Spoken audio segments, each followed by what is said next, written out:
welcome everybody to episode 162 of the Powerhouse Podcast. I am Coach Allie, and today we're going to be talking about why you aren't hitting your fundraising goal. So I personally love talking about the financial part of the pageant journey. We've done lots of different kinds of podcasts on this topic, between finding your budget, knowing how much things cost. And today we're going to talk a little bit more about fundraising. So this is a question I get a lot, is how can I raise more money? How do I come up with new ideas? And so I want to kind of break this down into some truths that I have found in my life to be true. And same thing for Coach Megan. And these are some of the tools that I used just to bring them to the forefront of my mind when I was Miss Nebraska, and even now as Mrs. Nebraska, going to compete at Mrs. United States in 6 short weeks from when I'm recording this podcast. But when you are thinking about fundraising, it can be a really daunting thing. Anytime we're talking about finances or a budget, right? Money is a big pain point for a lot of people just in life. And then you throw pageantry on top of it. And if you aren't organized, and if you don't know what you're doing, or you don't have a plan, that can be really daunting. So in a nutshell, here's what we're going to talk about today. My main points today are: your message doesn't hit like it should. You keep going to the same dry well to get water. You aren't giving people the right method to donate. And then the end, we're going to talk about organizing your brand. Those are the 4 things that I have found really go into having a good fundraising experience, because you are organized, you understand the message that you are bringing to the table, and you're giving people a good mechanism of how and where to donate. So let's start with the first one. Your message doesn't hit like it should. Communicating the why and the urgency behind your platform or the cause that you're fundraising for. This is huge. And if you haven't listened to a couple of our other videos up to this point on your platform, or even how to develop a cause or something you're passionate about, or volunteerism, something in your community, go back and listen to those first, because I'm going to hit on a couple things here that we really go into depth on some of those old podcasts. But a lot of times, if I'm being 100% real, if someone is asking me for money, okay, if I don't connect with their message almost instantly, like within the first couple seconds, you think about fishing. You're not getting the hook, right? You're not hooking me inside, if I was a fish, right? Inside my mouth, and I'm not going to bite, right? I'm not going to bite on what you're selling because I don't understand it. It's not being communicated effectively. I don't get the urgency behind it, and I don't get the why. So that's a really important question, that if you're listening to this and you're like, Allie, I'm trying to fundraise, I don't have this money right now to buy my evening gown. I'm looking for a sponsor or anything like that. Or maybe you have a set fundraising goal and you're like, hey, I want to raise $10,000 for my platform for this specific organization. Awesome. All of these tips apply to whether you are trying to seek out a sponsorship in more of a giving of services or specific items, or you're actually trying to fundraise monetarily. And that is really thinking through you being a businesswoman at the end of the day and putting on that hat, which again, we talk about all the time here on the podcast. So your message doesn't hit like it should. I want to challenge everybody listening today to really dive deep into your elevator pitch. Okay, what is an elevator pitch? An elevator pitch is your 30 to 60 second spiel. If I were to ask you, what is this? What are you passionate about? What am I donating to? What is this cause? Why are you doing what you're doing, right? It's your elevator pitch to why are you participating in this pageant? Why is your platform what your platform is? Why should I care about this platform? What do you want me to do? And how do you want me to take action to help you with this platform or this advocacy or this cause? Those are really, really important questions. And if you cannot answer those, again, how do you expect somebody else to want to either partner with you or give you a financial donation outside of, your friends, your family, your bubble that loves you? But how is just Joe Schmo off the street, or Sally Sue who runs this company, why would she want to donate to you if she doesn't understand your message because you don't understand your message? And I don't mean for that to be harsh, but that really is the reality. What I have found is a lot of pageant women, they blame these organizations, they blame these brands because nobody wants to work with them. Well, what's the common denominator? It's probably you. There's always a way that you can recraft, reorganize, rehone in on your message. I am doing this right now. Obviously, my platform right now is not what it was 5-10 years ago of what I'm actually advocating towards and what I'm really passionate about as a married adult, right? And that's okay. It's okay if that changes, but you always have to know your why. You can't fake passion and you can't fake the urgency and the meaning behind it. People see through that. So if I were to stand up here and advocate for something that I don't really have a personal story to, and not that I don't care about, or not that I don't think they're good causes, but if that's not what wakes me up in the morning and puts a fire under my butt, then I'm not going to be able to really communicate that well to other people. So you might be passionate about your platform, but convincing somebody else to pay attention to you, number one, two, be moved by your cause or your message, and three, take action and actually donate is completely different than motivating yourself. And think about it. If you've ever bought a product from a company or you've ever donated to something, why did you do that? What moved you? What pulled on your heartstrings that got you to donate $10, $50, $100 towards flood relief, to whatever these causes are, blood donation, to pediatric cancer, anything that pulled on your heartstrings? Why was that the case? What worked for you as the consumer, the product, right? The seller is the organization, the person asking for your money in this business transaction. You are the consumer. So what happened that they pulled on your heartstrings and actually got you to take action, to put your money where your mouth is and say, yep, this is a worthy cause, I'm going to donate?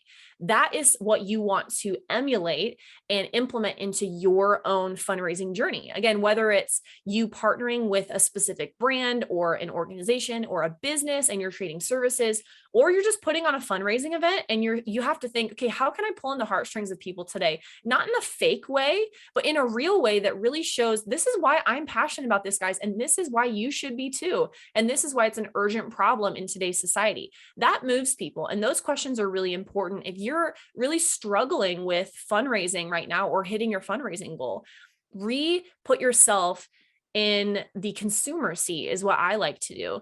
And think about those times where you've actually bought or donated to something and what actually worked on you. It's probably going to work on other people. So that's the first point here. Number two, another reason why you are not hitting your fundraising goal is because you keep going to the same dry well to get water. What do I mean by that? Well, I mean, a lot of pageant women make this mistake. They keep going back to their parents, their family, their friends, their one rich aunt or uncle, or your grandparents maybe, or people within what I like to call your safe zone. Now, there's nothing wrong with your safe zone. And for ad pages and for people who just want to bless you and have some extra money to spend and to share, that's awesome. But when you're talking about raising a couple $1,000s, you might have to go outside of your safe zone, outside of the people who you ask for money all the time. Hopefully you're not asking these people for money all the time because you have your own job, you have your own source of income, and you're not kind of being a leech in that way. Because that's also part of being a pageant title holder, is you have to learn how to be successful on your own, whether you're a teen, a miss, a Mrs., whatever. You have to learn how to budget and manage your own money. That is a must. Okay. You can't rely on your parents for the rest of your life. And if this is a newsflash for you and you're hearing this for the first time, you're welcome. But you can't go to the same dry well to get water, because sooner or later it's going to dry up and you're going to run out of that resource. Again, not that it's bad. And if you have people in your life that want to bless you financially, amazing. That's awesome. But how bold can you be? Or can I challenge you to start that action step of being bold towards your dentist, your doctor, your chiropractor, your other people in your life that you see regularly that do run businesses and love you and might want to sponsor you, right? They might want the advertising that donating to you or donating to your campaign or whatever you're offering can provide. And so I want to expand your thinking a little bit to think of the businesses that you go to regularly, the services that you go to regularly, your nails, your spray tans, your makeup, your hair, all of the aesthetic pieces. And even the companies that you've been with forever, insurance companies, dental, doctors, like I said, that have been with your family since you were little, those type of businesses like you already because you are a long-term client. And you have put your money where your mouth is by investing in them as a business. And that's a great place to seek out to see if they want to further invest in you. And it's simply saying, hey, I'm excited about this opportunity. I am in this pageant, yada, yada. Again, you go back to that elevator pitch. And if you're not confident about what you're bringing to the table, or you're not excited about this pageant, about this fundraiser, whatever you have going on, then it's hard to have somebody else imitate that passion if you don't know that in your deepest bones. So it's really important to have a resource outside of your inner circle to go to as well. Number 3, you aren't giving people the right method to donate. I also see this too, that really we are asking people for money, but we don't have a method or a mechanism to collect those donations. So if you go to a business and you say, hey, my name is Ali Mancuso, I'm running for Mrs. United States, Miss America, Miss USA, whatever it is. And, yada, yada, I give my elevator pitch about what it is. Would you like to donate? Okay. If they say yes, what's your mechanism? Do you have a way for them to pay easily as a business, not an individual person, besides just writing you a personal check? That's more one-to-one personal. But if a business is going to donate $5,000 to you, $10,000 to you, do you have a way to make it tax write-off, to make it a tax write-off? Do you have a website that they can go to easily? Do you have an ACH transfer, Venmo, PayPal, all these things, right? It's important to think through from the consumer's standpoint. We don't want to just ask for money and then not be prepared for when somebody does say yes. It's important to think all the way through the process. And the exact same thing goes for trades and services. If you're operating with a business that can't give a financial donation, but they can give you clothes, they can give you services, they can give you a resource, whatever that is, have the end in mind and build backwards. Because if you already have that system built out, then you're going to come across as professional and ready, and they're going to really like you and want to do business with you in the future and possibly want to donate to you moving forward. The last thing I want to say on this topic is organization. So if anyone's been listening to the podcast or you guys are coached by us already, I am absolutely obsessed with organization. I know if you're watching this on YouTube right now, I have my clothing rack. I'm preparing to go compete at nationals at this time for my own pageant system. And so I was already preparing my outfits for what I need during the week and seeing, what I'm going to provide and seeing what I have and trying to see what I need to buy and all of that. Again, organization, even though I'm weeks and weeks and weeks away from nationals, little tidbit there. But for fundraising, being organized is so important. So again, keep the end in mind here. And if someone were to say yes to you, then what system do you put them in? Where do you send them next? It's not, oh yeah, I'll get back to you in 2 weeks with the follow-up here. No, they're going to become a dry lead and not actually want to donate because it's not fresh. It's not in the here and the now. And so what I chose to do is I had a Google sheet, a master Google sheet that kept all of my appearances, my leads, my contacts, every single thing back from when I was title holder. And even now I've brought out those systems now that I've decided to compete again. I brought out those systems and I'm doing it now as a married adult, which is fun because I have new partnerships and new businesses that I have in my life now that I didn't necessarily have, 5 years ago. So I'm going to not the same well, but new wells to find that new water, so to speak, for the finances that I'm hoping to fundraise. But organization is so important, whether you have a color-coded system, different tabs, whether you use Excel, Google Sheet, I don't care, but you need to have some kind of organized system where if somebody says, yes, Ali, I want to donate, here's $5,000, here's $10,000. Do you have the capability for a tax write-off? Where does this money go?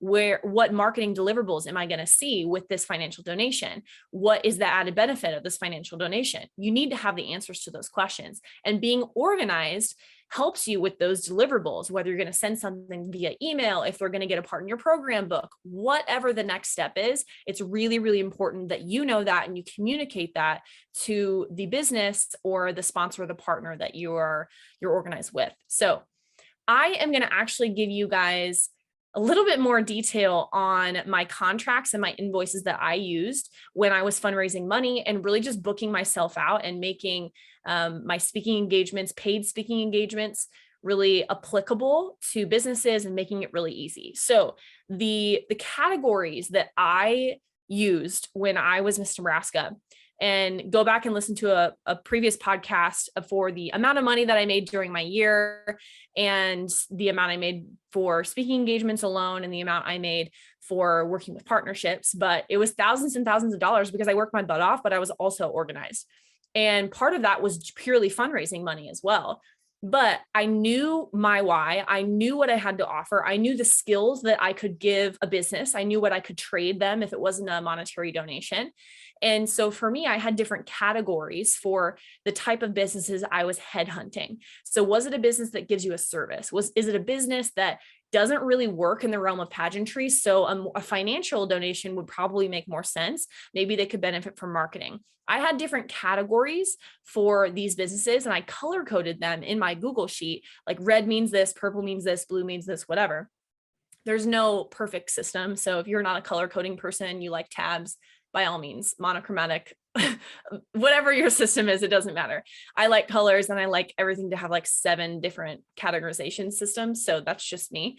But I had a different level of organization for each thing that I was doing. And even if your brain doesn't think like I do, or that's like really confusing to you, what's one step of organization that you can do here today?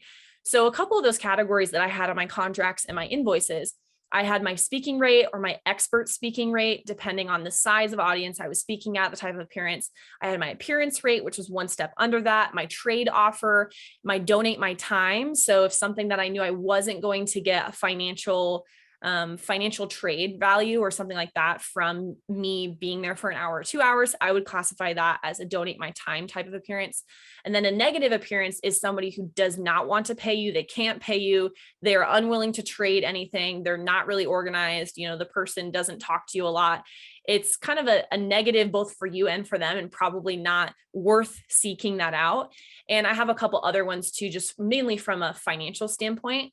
But categories like that help you because at the end of your month, you can look back on your run sheet and say, okay, where did I spend my time? Did I spend my time in a lot of those negative appearances or the donate my time appearances? Well, that's why I'm not making money, right? If I spend more of my time at my speaking rate or my service rate, I say speaking rate because I would go into schools and give 45 to 90-minute presentations to all school assemblies. And I would charge $500, $800 to these schools because I knew that I was an expert in this area talking about cybersecurity and social media, and schools were really, really hungry for bringing me in to talk about that topic. And I loved it. And so I was able to charge that price because that was really market value. And that's what I was doing in my job at the time. And so I just put a sparkly hat and a sash on, and it was even cooler because I was a pageant girl. So whatever your service is, whatever your speaking rate is, or even, if you're not speaking, but you have an appearance rate. So here is my fee for an hour of my time. You should have that too. And that is all part of fundraising. It's not just, oh, I'm going to throw this event and how can you donate to my campaign? Or I say campaign because my dad's running for school board, and that's been at the top of my brain, campaign speak and campaign verbiage. But so it's not just hosting an event to get people to donate towards your cause, so to speak, right? That's awesome. And you can do that. And we could have a whole podcast just on event planning and working with people. And that's a lot of donations and donating time. People can pay a ticket to get in the door. You could do a silent auction raffle. Lots of things have to be donated. That's one facet of fundraising. And if you're putting on an event like that, I'd love for you to post about it in our Pageant Winner Secrets group. It's a free group on Facebook that we have. Lots of women. I think we're up to around 800, 900 women in the group now. And feel free, because people can give you lots of advice on more specific events that you're looking for. And the best way to do that too would be if you're in our Powerhouse Club. We give those advice things all the time, and our community gives advice as well. So if you're looking for something like that on a very specific instance and you're watching this podcast or listening to this podcast, let us know and we can get you hooked up with those resources. But all of this is fundraising, guys. It is. So many times we think, okay, fundraising means fundraiser. It means one event. And, I need to raise 20 grand at this one event. It needs to be a black tie ball with a DJ and, all these things.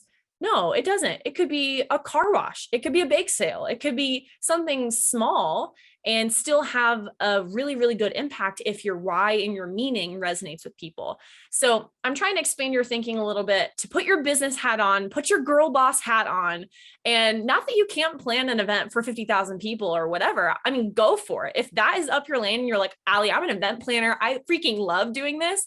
Awesome. Do it 100%. If you are more of a one-to-one person, you enjoy building those relationships with businesses, organizations, or you rock at building it with brands, and that's where you shine, awesome. See if you can get paid to do that. That's all fundraising. anything that's an asset in your pocket financially, with swag, so clothing or services, that is fundraising because it's helping you on your journey. Now, overall, I hope from this, you've learned to be organized. You've learned to know your why through and through. I think I say that in some form or fashion on every single podcast that we do because it's important. Okay.